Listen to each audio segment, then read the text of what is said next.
Siddapura. Lokesh.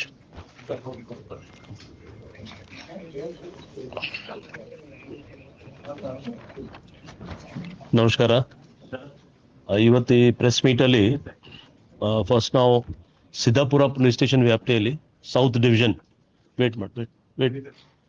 Wait Siddapura police station ವ್ಯಾಪ್ತಿಯಲ್ಲಿ ಒಂದು house theft ಅಂದರೆ ಮುಂಚೆ ಗೊತ್ತಾಗ್ಲಿಲ್ಲ ಯಾವುದಿದೆ, ಬಟ್ ಇದು ಸರ್ವೆಂಟ್ ಥೆಫ್ಟ್ ಇತ್ತು. ಇದರಲ್ಲಿ ಅಂದಾಜು 22 ಲಕ್ಷದ್ದು ಗೋಲ್ಡ್, ಸಿಲ್ವರ್ ಮತ್ತು ವ್ಯಾಲ್ಯೂಬಲ್ ಐಟಮ್ಸ್ ಸಿಕ್ಕಿದೆ. ಇದರಲ್ಲಿ ಮುಖ್ಯವಾಗಿ ನೋಡಬೇಕಾಗ ಪ್ರತಿಷ್ಠಿತ್ ಒಬ್ಬ ಡಾಕ್ಟರ್ದು ಮನೆ, ಅಲ್ಲಿ ಒಬ್ಬ ಹೌಸ್ ಮೇಟ್ ಕೆಲಸ ಮಾಡ್ತಿದ್ರು. ಅವಳೇ ಸುಮಾರು ಬೇರೆ ಬೇರೆ ಹಂತದಲ್ಲಿ, ಒಂದೇ ಸರಿ ಇಲ್ಲ, ಬೇರೆ ಬೇರೆ ಹಂತದಲ್ಲಿ ಅವರು ಇನ್ನೊಬ್ಬ ರಿಲೇಷನ್ ಜೊತೆಗೆ ಸೇರಿ ಅವರು ಇದು ಎಲ್ಲ ಕಳ್ತನ ಮಾಡಿದ್ರು. ಟೋಟಲ್ ವ್ಯಾಲ್ಯೂ ಅವರು ರಿಕವರಿ ಏನು ಮಾಡಿದಾರೋ ಅವ್ರ ಟೆಕ್ನಿಕಲ್ ಎವಿಡೆನ್ಸ್ ಆಧಾರ ಮೇಲೆ ಅವ್ರಿಗೆ ಅರೆಸ್ಟ್ ಮಾಡಿ, ತೆಲಂಗಾಣದಿಂದ ಅರೆಸ್ಟ್ ಮಾಡಿಕೊಂಡು ಕರೆಸಿ ರಿಕವರಿ ಮಾಡಿದ್ದಾರೆ ಅವರು. ಇದರಲ್ಲಿ ಕೇಸಲ್ಲಿ ಟೋಟಲ್ ಇಲ್ಲಿವರೆಗೆ ರಿಕವರ್ಡ್ ಐಟಮ್ಸ್ ವ್ಯಾಲ್ಯೂ 22 lakhs ಇದೆ. ಇನ್ನೂ ಕೆಲವು ಐಟಮ್ಸ್ ಬಗ್ಗೆ ಅವರು ಇನ್ನೂ ಪತ್ತೆ ಆಗಿಲ್ಲ.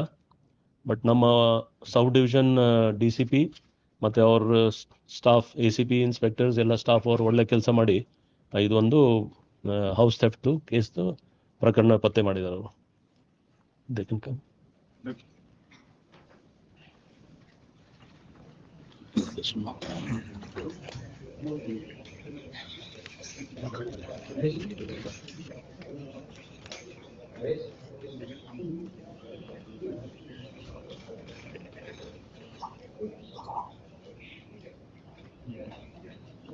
ಓಕೆ, ಚಲೋ, good, thank you.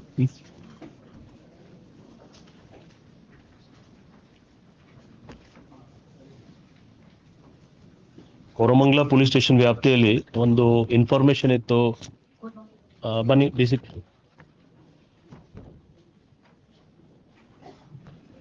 Koramangala police station ವ್ಯಾಪ್ತಿಯಲ್ಲಿ ಒಂದು ಡ್ರಗ್ಸ್ ಬಗ್ಗೆ ಇನ್ಫಾರ್ಮೇಶನ್ ಇತ್ತು. ಆ ಇನ್ಫಾರ್ಮೇಶನ್ ಆಧಾರದ ಮೇಲೆ ನಮ್ಮ ಪೊಲೀಸ್ ಟೀಮ್ ಅವರು ಒಬ್ಬನ ಅಕ್ಯೂಸ್ಡ್ಗೆ ಡೀಟೇಲ್ ಆಗಿ ಇಂಟರ್ವ್ಯೂಟ್ ಮಾಡುವಾಗ ಅವರು ಡ್ರಗ್ಸ್ ಪ್ಲಸ್ 48 ಮೊಬೈಲ್ ಸಿಕ್ಕಿದೆ. ಆ 48 ಮೊಬೈಲ್ಸ್, ಇವರು ಮೊಬೈಲ್ ಕೂಡ ಕಳ್ಳತನ ಮಾಡಿಕೊಂಡು ಈ ಪರ್ಟಿಕ್ಯುಲರ್ ಒಬ್ಬ ಆರೋಪಿ ಯಾರು ಇದ್ರು ಅವ್ರ ಹತ್ರ ಸಿಕ್ಕಿದೆ. ಸೊ ಇನ್ಫಾರ್ಮೇಶನ್ ನಮಗೆ ಡ್ರಗ್ಸ್ ಬಗ್ಗೆ ಇತ್ತು. ಅದರಿಂದ ಇನ್ಫಾರ್ಮೇಶನ್ ಆಧಾರದ ಮೇಲೆ 48 ಮೊಬೈಲ್ ಫೋನ್ಸ್ ಅವರು ಪತ್ತೆ ಮಾಡಿದ್ದಾರೆ. ಇದೆಲ್ಲ ಮೊಬೈಲ್ ಫೋನ್ಸ್ ಕೆಲವುದು ಕೇಸಸ್ ರಿಜಿಸ್ಟರ್ ಆಗಿದೆ, ಕೆಲವುದು ಕೇಸಸ್ ರಿಜಿಸ್ಟರ್ ಆಗಿಲ್ಲ. ಆದರೆ ನಮ್ಮ ಪೊಲೀಸ್ ಟೀಮ್ ಅವರು ಪ್ರತ್ಯೇಕವಾಗಿ ಎಲ್ಲ ಅವ್ರು ಯಾರ್ಯಾರ್ದು ಡೀಟೇಲ್ಸ್ ಇದೆ ಮೊಬೈಲಲ್ಲಿ, ಆಧಾರ ಮೇಲೆ ಅವ್ರಿಗೆ ಕಾಂಟ್ಯಾಕ್ಟ್ ಮಾಡಿ ಕೇಸು ರಿಜಿಸ್ಟರ್ ಮಾಡಿಸಿ ಅವ್ರಿಗೆ ಅಲ್ಲಿ ವಾಪಸ್ ಕೊಡಲಿಕ್ಕೆ ಅವರು ಪ್ರೊಸೆಸ್ ಸ್ಟಾರ್ಟ್ ಮಾಡಿದ್ದಾರೆ. ಇದರಲ್ಲಿ ನಮ್ಮ DCP ಸೌತ್ ಈಸ್ಟ್ ಮತ್ತು ಅವ್ರದ್ದು ಟೀಮ್, ACP, ಇನ್ಸ್ಪೆಕ್ಟರ್ಸ್ ಮತ್ತು ಅವ್ರ ಟೀಮ್ ಒಳ್ಳೆ ಕೆಲಸ ಮಾಡಿದ್ದಾರೆ. ಅದಕ್ಕೆ ಇದು ರಿಕವರಿ ಆಗಿದೆ. ಬಟ್ ಡ್ರಗ್ಸ್ ಬಗ್ಗೆ ಏನೋ ಇದೆ, ಅದರ ಬಗ್ಗೆ ಕೂಡ ತನಿಖೆ ಮುಂದುವರೆದಿದೆ.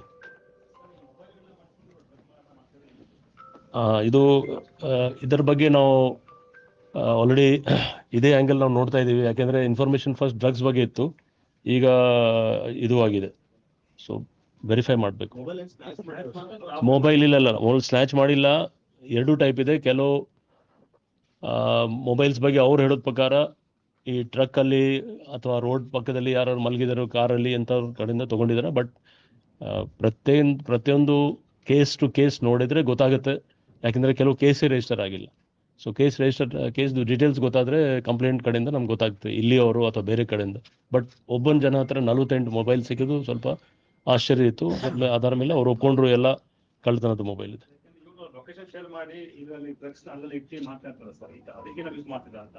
ಇದು ಇನ್ವೆಸ್ಟಿಗೇಷನ್ ನಡೀತಾ ಇದೆ, ನೋಡ್ಬೇಕು ಮುಂದೆ ಏನು ಹೇಗೆ ಗೊತ್ತಾ.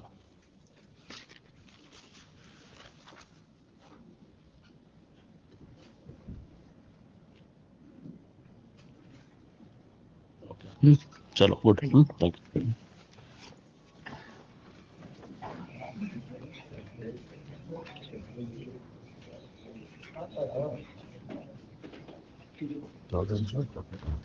Yeah.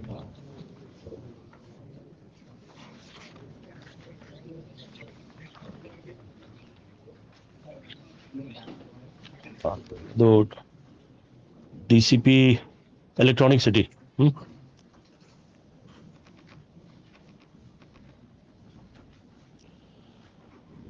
ಎಲೆಕ್ಟ್ರಾನಿಕ್ ಸಿಟೀಸ್ ಡಿವಿಷನ್ ಅವರು ತುಂಬ ಒಳ್ಳೆ ಕೆಲಸ ಮಾಡಿ ಒಂದು ನಿಮಿಷ.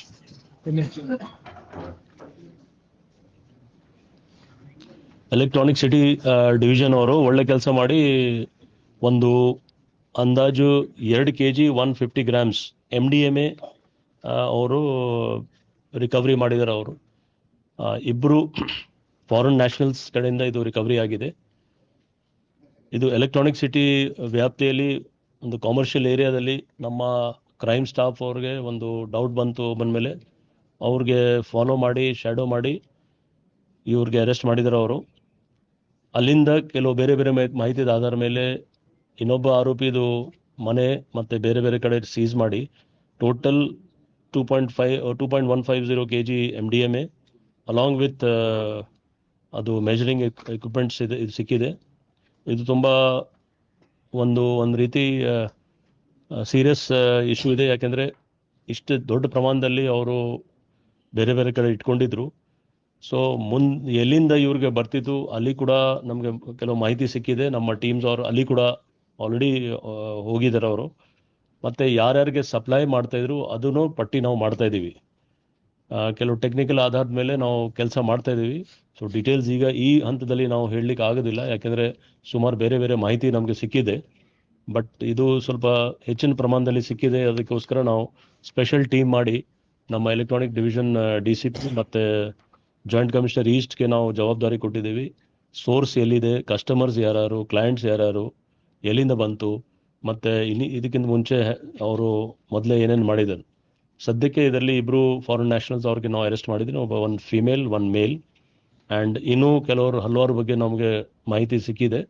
ಅವ್ರಿಗೆ ಕೂಡ ನಾವು ಶೀಘ್ರದಲ್ಲಿ ಅರೆಸ್ಟ್ ಮಾಡ್ತೀವಿ. So it is a very good case done by electronic division DCP and his team of officers and men. ಅದು ಬನ್ನಿ.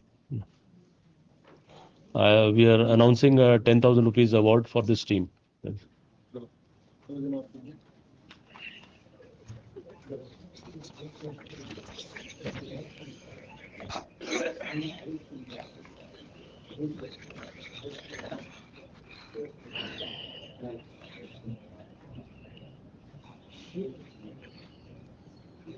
Okay, sure. Thank you. DCP, CCB, DCP.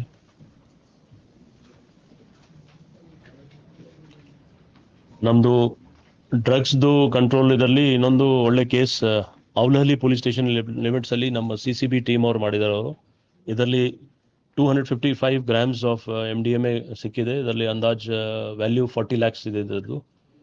ಇದು ಕೂಡ ಎಲ್ಲಿಂದ ಬಂದಿತ್ತು ಮತ್ತು ಎಲ್ಲಿ ಯಾರ್ಯಾರಿಗೆ ಕೊಡಲಿಕ್ಕೆ ಹೋಗಿದ್ರು ಅದರ ಬಗ್ಗೆ ನಮ್ಮ ಟೀಮ್ ಅವರೆಲ್ಲ ಕೋಆರ್ಡಿನೇಟ್ ಮಾಡಿ ಈ ಕೇಸ್ಗೆ ನಾವು ಟ್ರಾನ್ಸ್ಫರ್ ಮಾಡಿದ್ದೀವಿ CCBಗೆ. CCB ಅವ್ರ ಮುಂದೆ ಈ ಕೇಸ್ಗೆ ಇನ್ವೆಸ್ಟಿಗೇಟ್ ಮಾಡಿ ಇದರಲ್ಲಿ ಯಾರ್ಯಾರು ಶಾಮೀಲಿದ್ದಾರೆ. ಇದರಲ್ಲಿ ಕೂಡ ಆ್ಯಸ್ ಆಫ್ ನಾವು ಒಬ್ಬ ಫಾರಿನ್ ನ್ಯಾಷನಲ್ಗೆ ನಾವು ಅರೆಸ್ಟ್ ಮಾಡಿದ್ದೀವಿ. ಇವ್ರು ಎಲ್ಲಿ ಕೊಡಲಿಕ್ಕೆ ಹೋಗಿದ್ರು ಮತ್ತು ಎಲ್ಲಿಂದ ಇವ್ರಿಗೆ ಸಪ್ಲೈ ಬಂದಿತ್ತು ಅದ್ರ ಬಗ್ಗೆ ನಾವು ತನಿಖೆ ಮಾಡ್ತಾ ಇದ್ದೀವಿ. ಸೊ ಒಂದು 40 lakhs ವರ್ದು MDMA ಸಿಕ್ಕಿದೆ ಇದರಲ್ಲಿ. ಬನ್ನಿ CCB.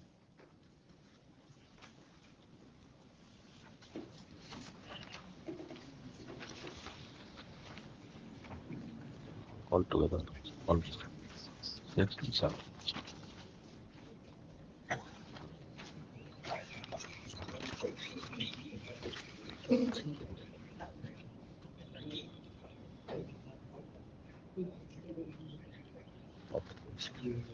Thank you.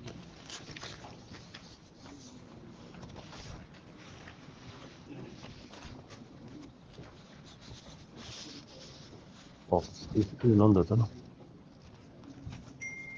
DCP Southeast.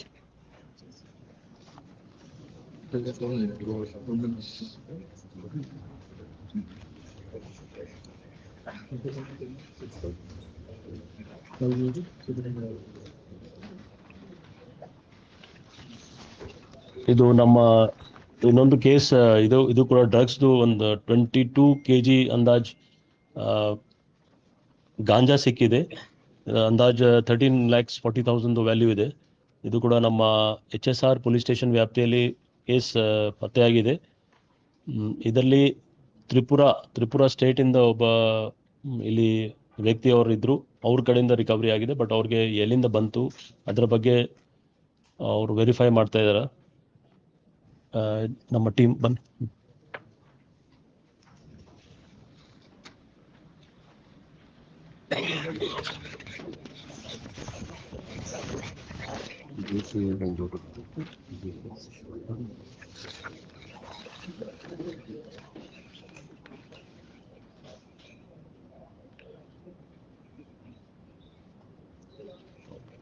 Thank you. DCP North East.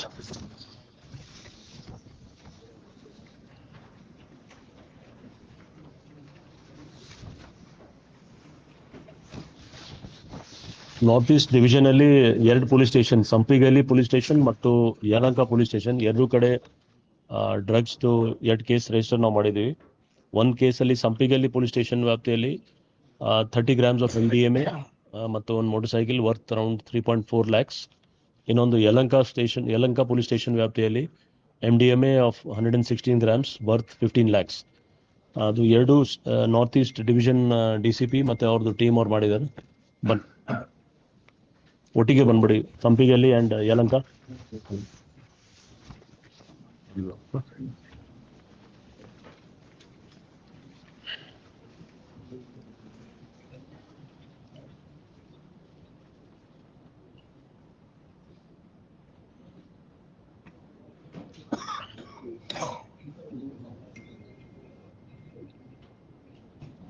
Okay, thank you. ಇವತ್ತು ಇದರಲ್ಲಿ ನಾವು ಅಂದಾಜು 5.5 ಕೋಟಿಗಿಂತ ಜಾಸ್ತಿ ಇದು ಡ್ರಗ್ಸ್, ಗಾಂಜಾ, MDMA ಸೀಸ್ ಆಗಿದೆ. ಅದಕ್ಕೋಸ್ಕರ ನಾವು ನಮ್ಮ ಜಾಯಿಂಟ್ ಕಮಿಷನರ್ಸ್ ಮತ್ತು DCPಸ್ಗೆ ಆಲ್ರೆಡಿ ಇನ್ಸ್ಟ್ರಕ್ಷನ್ಸ್ ಕೊಟ್ಟಿದ್ದೀವಿ. ಎಲ್ಲಿಂದ ಲೀಡ್ಸ್ ಇದೆ, ಇದರ ಆಧಾರ ಮೇಲೆ ಇನ್ನೂ ಪತ್ತೆ ಮಾಡಬೇಕು ಡೀಟೇಲ್ಸ್, ಪತ್ತೆ ಡ್ರಗ್ಸ್ ಬಗ್ಗೆ. ಸೊ ನಿಮ್ಮ ಮುಖಾಂತರ ನಾವು ಕೆಲವು ಕಾಲೇಜಸ್ ಮತ್ತು ಈ ಥರ ಇನ್ಸ್ಟಿಟ್ಯೂಷನ್ಸ್ಗೆ ಕೂಡ ನಾವು ರಿಕ್ವೆಸ್ಟ್ ಮಾಡ್ತಾ ಇದ್ದೀವಿ, ಯಾವುದು ಮಾಹಿತಿ ಇದ್ದರೆ ದಯವಿಟ್ಟು ನಮ್ಮ ಆ್ಯಪ್ ಇದೆ, ಅದರಲ್ಲಿ ಪೋರ್ಟಲಲ್ಲಿ ತಾವು ನಮ್ಗೆ ಇನ್ಫಾರ್ಮೇಷನ್ ಕೊಡಿ. ನಿಮ್ಮದು ಇನ್ಫಾರ್ಮೇಷನ್ ನಾವು ಕಾನ್ಫಿಡೆನ್ಷಿಯಲ್ ಇಟ್ಕೊಂಡಿದ್ದೀವಿ. ಆದರೆ ಇದು ಸಮಾಜದಲ್ಲಿ ಒಂದು ಕೆಟ್ಟ ಪರಿಣಾಮ ಬರ್ತಾ ಇದೆ ಇದರಲ್ಲಿ. ದಯವಿಟ್ಟು ನಮ್ಮ ಪೊಲೀಸ್ಗೆ ಮತ್ತು ಬೇರೆ ಬೇರೆ ವಿಂಗ್ಸ್ ಯಾವ್ಯಾವುದು ಇದೆ, ನಮ್ಮದು NCB ಇರಲಿ ಅಥವಾ ಬೇರೆ ಬೇರೆ ಡಿಪಾರ್ಟ್ಮೆಂಟ್ಸ್ ಇದರಲ್ಲಿ, ಯಾವುದು ಡಿಪಾರ್ಟ್ಮೆಂಟ್ಗೆ ತಾವು ಮಾಹಿತಿ ಕೊಟ್ಟರೆ ಖಂಡಿತ ನಮಗೆ ಕಂಟ್ರೋಲ್ ಮಾಡಲಿಕ್ಕೆ ಅನುಕೂಲ ಆಗುತ್ತೆ. ನಾವು ನಮ್ಮ ಕೆಲಸ ಮಾಡ್ತಾ ಇದ್ದೀವಿ, ಆದರೆ ಈ ಥರ ಆಗಾಗ ಕೇಸಸ್ ಬರ್ತಾ ಇದೆ. ಸೊ ದಯವಿಟ್ಟು ನೀವು ಇನ್ಫಾರ್ಮೇಷನ್ ಕೊಟ್ಟರೆ ನಾವು ಅದ್ರ ಮೇಲೆ ವರ್ಕ್ ಮಾಡಲಿಕ್ಕೆ ಆಗುತ್ತೆ. ಅಲ್ಸೂರ್ ಗೇಟ್ ಮತ್ತೆ ಆಡುಗೋಡಿ ಎರಡು ಫೈರ್ ಆಕ್ಸಿಡೆಂಟ್ ಸಂಬಂಧಪಟ್ಟಂತೆ ಇನ್ವೆಸ್ಟಿಗೇಷನ್ ಫರ್ದರ್ ಏನಾದ್ರು ಗೊತ್ತಾಯ್ತಾ? ಇವತ್ತು ನಿನ್ನೆನೂ ಮತ್ತೆ ಡೆತ್ ಆಗಿದೆ. ಆಡುಗೋಡಿ ಪೊಲೀಸ್ ಸ್ಟೇಷನ್ ವ್ಯಾಪ್ತಿಯಲ್ಲಿ ಸಿಲಿಂಡರ್ ಬ್ಲಾಸ್ಟ್ ಅಲ್ಲಿ ಫಸ್ಟ್ 1 ಡೆತ್ ಆಗಿತ್ತು. ನಿನ್ನೆ ಸಾಯಂಕಾಲ ಮತ್ತೆ ನಿನ್ನೆ ಲೇಟ್ ನೈಟ್ ಇನ್ನೂ 2 ಡೆತ್ ಆಗಿದೆ. ಟೋಟಲ್ ಇಲ್ಲಿವರೆಗೆ 3 ಡೆತ್ ಆಗಿದೆ. ಅದರಲ್ಲಿ ರೀಸನ್ ಬಗ್ಗೆ ಒಂದು ಗ್ಯಾಸ್ ಅಲ್ಲಿ ಸಿಲಿಂಡರ್ ಆ ಮನೆ ಸಂಬಂಧಪಟ್ಟು ನಾವು ಟ್ರೇಸ್ ಮಾಡಿದ್ದೀವಿ. ಅದು 2 ದಿವಸ ಹಿಂದೆ ಆ ಸಿಲಿಂಡರ್ ಅಂದರೆ ಅಲ್ಲಿ ರಿಫಿಲ್ ಆಗಿ ಫುಲ್ ಸಿಲಿಂಡರ್ ಬಂದಿತ್ತು. ಬಟ್ ನಮಗೆ ಆ ಸ್ಪಾಟಲ್ಲಿ ಎಲ್ಲ ಡಿಟೇಲ್ ನೋಡುವಾಗ ಆ ಟೋಟಲ್ ಗ್ಯಾಸ್ ಸಿಲಿಂಡರ್ ಖಾಲಿ ಇತ್ತು. ಸೊ ಮೇ ಬಿ ಅದು ಒಂದು ರೀಸನ್ ಇರ್ಬೋದು ಅಂತ ನಾವು ಸಸ್ಪೆಕ್ಟ್ ಮಾಡ್ತಾ ಇದ್ದೀವಿ. ಬಟ್ ನಾವು ಗ್ಯಾಸ್ ಏಜೆನ್ಸೀಸ್ಗೆ ಕೂಡ ಕ್ವೆಶನ್ ಮಾಡ್ತಾ ಇದ್ದೀವಿ, ಅಂದರೆ ಪರ್ಟಿಕ್ಯುಲರ್ ಗ್ಯಾಸ್ ಏಜೆನ್ಸಿ ಎಲ್ಲಿಂದ ಇದು ಬಂದಿದೆ, ಯಾಕೆಂದರೆ ನಾವು ಟ್ರೇಸ್ ಮಾಡಿದ್ದೀವಿ. ಸೊ ಅದು ಡೀಟೇಲ್ಸ್ ನೋಡೋದು. But more less it is a case of gas ಇದು ಲೀಕೇಜ್. ನೋಡ್ತೀವಿ ನಾವು ಅದ್ರ ಡೀಟೇಲ್ಸ್.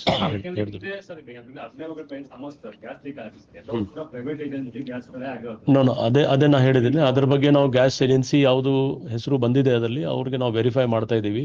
ಟೆಕ್ನಿಕಲ್ ರೀಸನ್ಗೋಸ್ಕರ ಅಥವಾ ಏನಾದರೂ ಲೋಪದೋಷ ಆಗಿದೆ ಅದರಲ್ಲಿ, ಸೊ ಅಂತ ಇದ್ರೆ ಅವ್ರ ಬಗ್ಗೆ ನಾವು ಕ್ರಮ ತಗೊಳ್ತೀವಿ. ಲೀಕ್ ಆಗಿ ಬ್ಲಾಸ್ಟ್ ಆಗಿರ್ಬೋದು, ಯಾಕೆಂದರೆ ಅದು ಸ್ವಲ್ಪ ಜಾಸ್ತಿ ಪ್ರಮಾಣದಲ್ಲಿ ಲೀಕ್ ಆಗಿರ್ಬೋದು.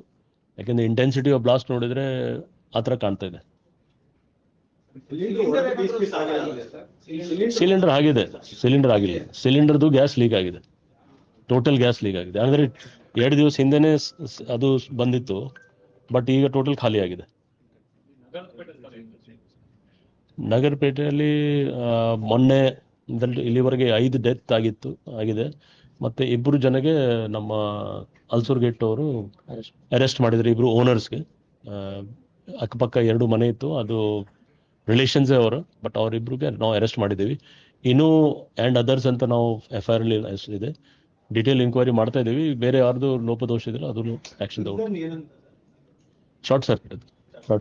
ಈಗ DCM ಮತ್ತೆ ಹೋಮ್ ಮಿನಿಸ್ಟರ್ ಎಲ್ಲ ಕೂಡ ಭೇಟಿ ಮಾಡಿದ್ರು, ಅಂದ್ರೆ ಇಲ್ಲಿಗೆಲ್ಲ ಮನೆ ಕಟ್ಟಿರೋರ್ ಮೇಲೆ ಕ್ರಮ ಕೈಗೊಳ್ಳಿ ಅಂತ ಹೇಳಿದ್ರು ಸರ್. ನೀವು ಆ ಥರ ಏನಾದ್ರು ಕುರಿತು ಮಾಡಿದ್ರ ಸರ್? ಯಾಕಂದ್ರೆ ಅವ್ರು ನೋಡಿಸ್ಕೊಳ್ಳುವಂಥದ್ದು ಅದೇನಾದ್ರು ಸೇಫ್ಟಿ ಮೆಜರ್ಸ್ ನೋಡ್ಕೋಬೇಕು ಅಂತ ಹೇಳಿ ಇನ್ವೆಸ್ಟಿಗೇಷನ್ ನಡೀತಾ ಇದೆ ನಮ್ಮ ಬೇರೆ ಬಿಲ್ಡಿಂಗ್ ಗಳಿಗೆ ಸರ್, ಹಾ ಬೇರೆ ಬಿಲ್ಡಿಂಗ್ ಗಳಿಗೆ ಇನ್ವೆಸ್ಟಿಗೇಷನ್ ಸಂಬಂಧಪಟ್ಟ ಇಲಾಖೆಯವರು ಎಲ್ಲರಿಗೂ ಸೂಚನೆ ಕೊಟ್ಟಲಾಗಿದೆ, ಅವ್ರು ಮಾಡ್ತಾರೆ ಅವರು.